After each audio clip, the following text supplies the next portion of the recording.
கிறிஸ்துவுக்குள் பிரியமான சகோதர சகோதரிகளே, உங்கள் யாவரையும் இயேசு கிறிஸ்துவின் இனிதான நாமத்தினாலே வாழ்த்தி வரவேற்கிறேன்.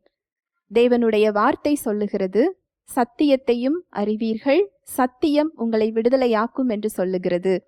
இன்றைய சிந்தனைக்கு எடுத்துக்கொண்ட வேத வசனம் நீதிமொழிகள் 3:6 சொல்லுது, உன் வழிகளிலெல்லாம் அவரை நினைத்துக்கொள், அப்பொழுது அவர் உன் பாதைகளை செவ்வைப்படுத்துவார். உன் வழிகளெல்லாம் அவரை நினைத்துக்கொள். அவரை நினைக்கிறதும் அவரை தேடுறதுதான். எப்பொழுதெல்லாம் அவர் நினைத்துக்கொள்ள சொல்றாரு? உன் வழிகளிலெல்லாம். உன் வழி அப்படின்னு சொல்லி இதுல எதெல்லாம் சொல்லப்பட்டிருக்கு? நீங்க எங்கேயாவது டிராவல் பண்ணி போற வழிய மட்டும் இது சொல்லல. உங்க சிந்தனையில வருகின்ற எண்ணங்கள், உங்களுடைய விருப்பங்கள், உங்களுடைய நோக்கங்கள், உங்களுடைய தீர்மானங்கள், உங்களுடைய செயல்முறைகள் ஒவ்வொன்றிலையும் அவரை நினைத்து கொள்ளணுமா? அப்படி அவரை நினைத்து கொள்றதும் அவரை தேடுறதுதான். சீக்கிங் த லார்ட் தான். அவரை நினைக்கிறதும் அவரை தேடுறதுதான். அப்படி ஒவ்வொன்றிலையும் நம்ம டிசையர்ஸ், நம்முடைய விருப்பங்கள், நம்மளுடைய அணுகுமுறைகள், நம்முடைய நோக்கங்கள், நம்முடைய செயல்கள், இதுல ஒவ்வொன்றிலையும் அவரை நினைக்கிறதுனா என்ன அர்த்தம் தெரியுமா? அதுல அவர் என்ன நினைக்கிறார், அவர் விருப்பம் அதுல என்ன, அவர்கிட்ட அதை சப்மிட் பண்றது, ஒப்படைக்கிறது, அதுல அவருடைய கைடன்ஸ், வழி நடத்துதல நம்ம தேடுறது. இப்படி செய்யும் போது என்ன நடக்குது பாருங்க. அப்பொழுது அவர் உன் பாதைகளை செவ்வைப்படுத்துவார். எவ்வளவு அழகான சீக்ரெட் இல்லையா? இதெல்லாம் ட்ரெஷர்ஸ், பொக்கிஷங்கள். எப்படி அவர் நம்ம வழிய செவ்வை பண்ண முடியும்? அவரை நினைக்கும் பொழுது நம்முடைய ஞானத்துக்கு பதிலா அவர் ஞானத்தை அங்க தேடுறோம். நம்ம பலத்துக்கு பதிலா அவர் பலத்தை அங்க சார்ந்து கொள்றோம். அப்படி அவரை தேடும் பொழுது, அவரை நினைக்கும் பொழுது நம்முடைய பாதைகளை அவர் செவ்வை பண்ணுகிறாரா? எப்படி செவ்வை பண்ணுகிறார்? அந்த தடைகளை நீக்கிறாரு. நம்மை பலப்படுத்தி அந்த தடைகளை நீக்கிறாரு. இதுதான் நிறைய பேர் வாழ்க்கையில பார்க்கலாம். ஒரு சின்ன உதாரணம், தாவீது ராஜா. அவர் அவருடைய வழியில ஒரு இடத்துல நினைக்காம தன்னோட சொந்த புத்தியில சிக்லாகு போயிடுறாரு. சவுலுக்கு பயந்து ஓடி ஓடி ஒளிஞ்சு ஒரு இடத்துல அவருக்கு சோர்வு வருது. இஸ்ரவேல்ல இருந்தா தானே சவுல் நம்மள தேடுவாரு. இஸ்ரவேல் இல்லாம ஒரு அந்நிய தேசத்துக்குள்ள நான் போறேன், அவர் என்ன தேட மாட்டாரு அப்படின்னு சொல்லி அங்கு புற ஜாதிகள் தேசத்துக்கு செல்கிறார். இது நீங்க நினைக்கலாம், அவர் புற தேசத்துக்கு போனாரு சரி, அது ஏதோ ஒரு சம்பவம், ஒரு வரலாறு அப்படி பார்க்காதீங்க. ஒரு பெரிய ராணுவம், இதெல்லாமே நம்ம லைஃப் எக்ஸாம்பிள்ஸ், லிவிங் டெஸ்டிமனிஸ், நம்ம வாழ்க்கையில அப்ளை பண்ணக்கூடிய ரகசியங்கள். நாம எப்படி நடந்து கொள்ள வேண்டும் என்ற வழிமுறைகள். இன்னும் சொல்ல போனா முத்துக்கள், பியர்ஸ். அதாவது ஒரு நாட்டோட ராஜா, அவரோட ராணுவம் ஒரு ஆடு மேய்க்கின்ற ஒரு சிறுவனை தேடுகிறது. இந்த கற்பனை பண்ணி பாருங்களேன், எவ்வளவு சுலபமாக அவரை பிடிக்க முடியும். தாவீது ராஜா அப்போ ராஜாவா வரல, அபிஷேகம் பண்ணப்பட்டிருக்கிறார், அவ்வளவுதான். அவருக்கு அந்த சோர்வு வர்றது ஈஸியா வர முடியும். ஏன்னா ஒரு ராஜாவுக்கும் ராணுவத்துக்கும் ஒளிஞ்சு அவர் எங்கெல்லாம் போக முடியும்? எந்த ஊருக்கு போனாலும் அந்த ஊர்ல உள்ள மக்கள் சவுல் கிட்ட அந்த தகவலை அவங்க சொல்லி விடுறாங்க. இங்கதான் தாவீது இருக்கிறாரு, வந்து பிடிச்சுக்கோங்க அப்படிங்கிறாங்க. அப்போ எத்தனை இடத்துக்கு தான் அவர் ஓடி ஒளிய முடியும்? ஒரு மனுஷனுக்கு இந்த எண்ணம் வர்றது இயல்பு தானே, இல்லையா? தாவீதுக்கும் அப்படிதான் வருது. நான் இஸ்ரவேல்ல இருந்தா தானே அவர் என்ன பிடிப்பாரு. நான் பக்கத்து நாட்டுக்கு போயிடுறேன், அங்க சவுல் வர முடியாது இல்லையா?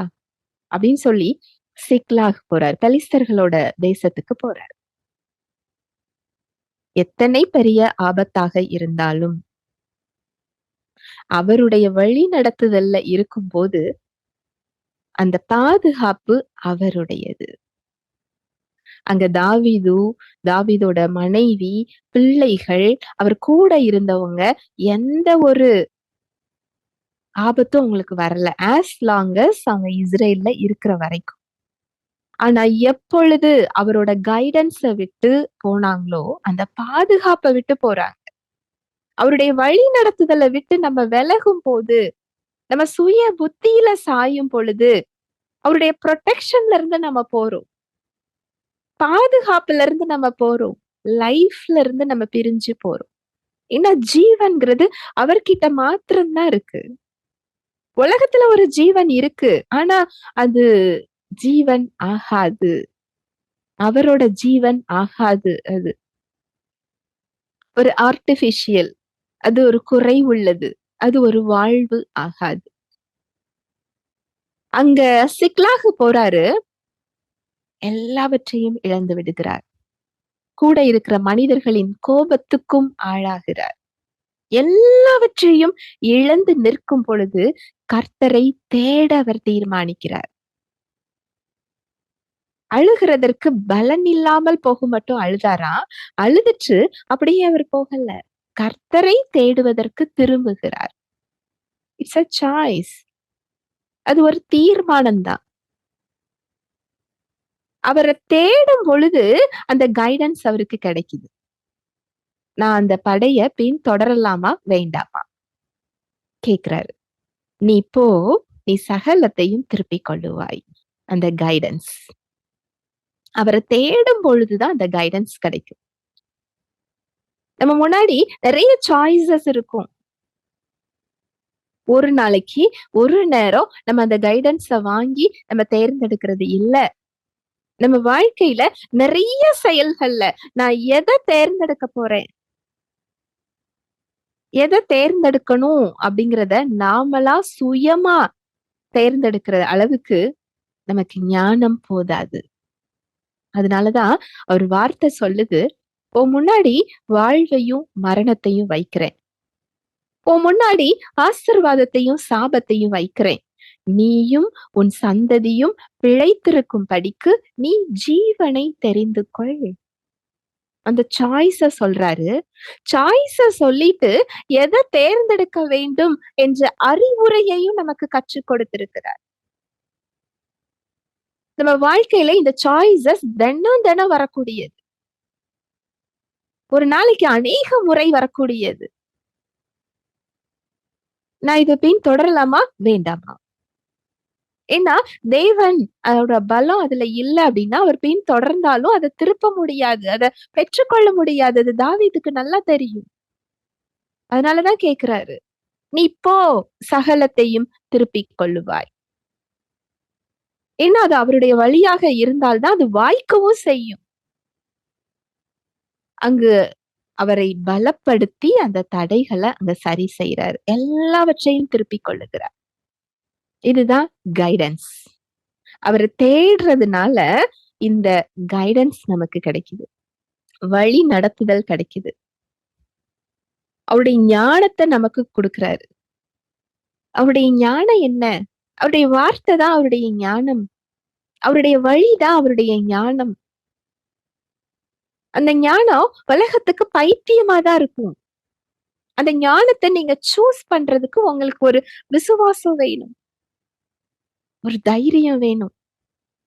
ஏன்னா சுத்தி இருக்கிறவங்க எல்லாம் இது என்ன பைத்தியக்காரத்தனமா நீ செய்யறன்னு தான் கேட்பாங்க. அதை சூஸ் பண்ணணும்னு சொன்னா நம்மள பார்த்தவங்க அப்படிதான் கேட்பாங்க. நம்ம செய்யறது அவங்களுக்கு பைத்தியக்காரத்தனமா தான் தெரியும். நீங்க பழைய ஏற்பாடெல்லாம் எடுத்து வாசிச்சு பார்த்தீங்க அப்படின்னா, அந்த தீர்க்கதரிசிகள் எல்லாம் அவர் சொல்ற விதமே வேற மாதிரி இருக்கும். ஏசாயாவெல்லாம் நீ ஆடைகளின்றி நீ தெருவுல நடந்து போன்னு சொல்வாரு. ஏன் இப்படி சொல்றாரு? நமக்கு அப்படி தோணும். ஆனா அந்த மக்கள் என்ன மாதிரியான ஒரு விளைவுகளை சந்திக்க போறாங்க அப்படிங்கிறத செஞ்சு காமிக்க சொல்றாரு. எரேமியாவை எடுத்துக்கொள்ளலாம். இன்னும் நெறைய ப்ராஃபட்ட நீங்க பார்த்தீங்க அப்படின்னா, அந்த மக்களுக்கு என்ன சம்பவிக்குமோ, அத அவங்கள வாழ்க்கையில அத செஞ்சு காமிக்க சொல்வாரு. அவருடைய ஞானம் அனாதியானது. அத நம்மளால புரிந்து கொள்ள முடியாது. ஏசாயா அத செய்றாரு. என்ன ஒரு ஃபெய்த்ஃபுல்னஸ் இல்லையா? அந்த உடன்படிக்கையில அவருக்கு அவ்ளோ ஒரு ட்ரஸ்ட்டா, அவ்ளோ ஒரு உண்மையா, அவர நேசிக்கிற ஒருத்தரா ஏசாயா இருந்திருக்காருல்ல. ஏசாயா இல்ல, எல்லா தெய்வ மனிதர்களும் தான். அவர் சொன்ன உடனே ஒபே பண்றார். அவருடைய ஞானம் இந்த உலகத்திற்கு புரியாது. இந்த உலகத்திற்கு அது பைத்தியமாக தோன்றும். இந்த உலகத்துக்கு அது பைத்தியமா தோன்றுது. இது இந்த உலகத்துக்கு ஒத்து வராது. இது பிராக்டிகலா சரியா வராது. அப்படின்னு நீங்க நெனச்சீங்க அப்படின்னா, அவரோட கைடன்ஸ்ல இருந்து, அவருடைய புரொடெக்ஷன்ல இருந்து நம்ம பிரிஞ்சு போறோம். ஏன்னா, அவர் நமக்கு ஆயத்தம் பண்ணி வைத்திருக்கிறவைகளை, உலக தோற்றத்துல இருந்தே யாரும் கண்டதும் இல்ல, அத பார்க்கிறதும் இல்ல, அறிந்து கொள்றதும் இல்ல. நமக்கோ அவைகளை அவர் அவருடைய ஆவியானவர் மூலம் வெளிப்படுத்திக் கொண்டிருக்கிறார். அவர் வார்த்தையின் மூலம் வெளிப்படுத்திக் கொண்டிருக்கிறார். அவருடைய ஞானத்த புரிந்து கொள்ளக்கூடிய ஆவிய நமக்கு தந்திருக்கிறாரு. நீங்க அவர தேடும் பொழுது, அந்த புரிந்து கொள்ற இடத்துக்கு உங்களால வர முடியும். நீங்க தரிசிச்சு நடக்காம, விசுவாசிக்கிற இடத்துக்கு உங்களால வர முடியும். இது அந்த ரிலேஷன்ஷிப். அவர தேடுற ஒரு இடம். அவர தேடாம, அவருடைய ஞானத்த உங்களால சூஸ் பண்ண முடியாது. அவருடைய ஞானம் தான் பெஸ்ட். உங்க நாலேட்ஜ் இத அக்செப்ட் பண்ணிக்கலாம். ஏற்றுக்கொள்ளலாம். ஆனா அத செய்றதுக்கு ஒரு கட்ஸ் வேணும். ஒரு தைரியம் வேணும். அந்த ட்ரஸ்ட் வேணும். அந்த ட்ரஸ்ட் இல்லாம அத சூஸ் பண்ணவே முடியாது. ஹல்லேலூயா! Praise the Lord. பரிசுத்த ஆவியானவர் தாமே தேவ வார்த்தையோடு கூட உங்கள் யாவரோடும் இடைப்பட்டார் என்பதை விசுவாசிக்கிறேன். தேவ வார்த்தையில் சொல்லப்பட்ட சத்தியத்தின்படி சிந்திக்க, செயல்பட இன்று நாம் தீர்மானம் எடுப்போம். தேவனுடைய கிருபையும் சமாதானமும் உங்கள் அனைவரோடும் கூட என்றைக்கும் இருப்பதாக. ஆமேன்.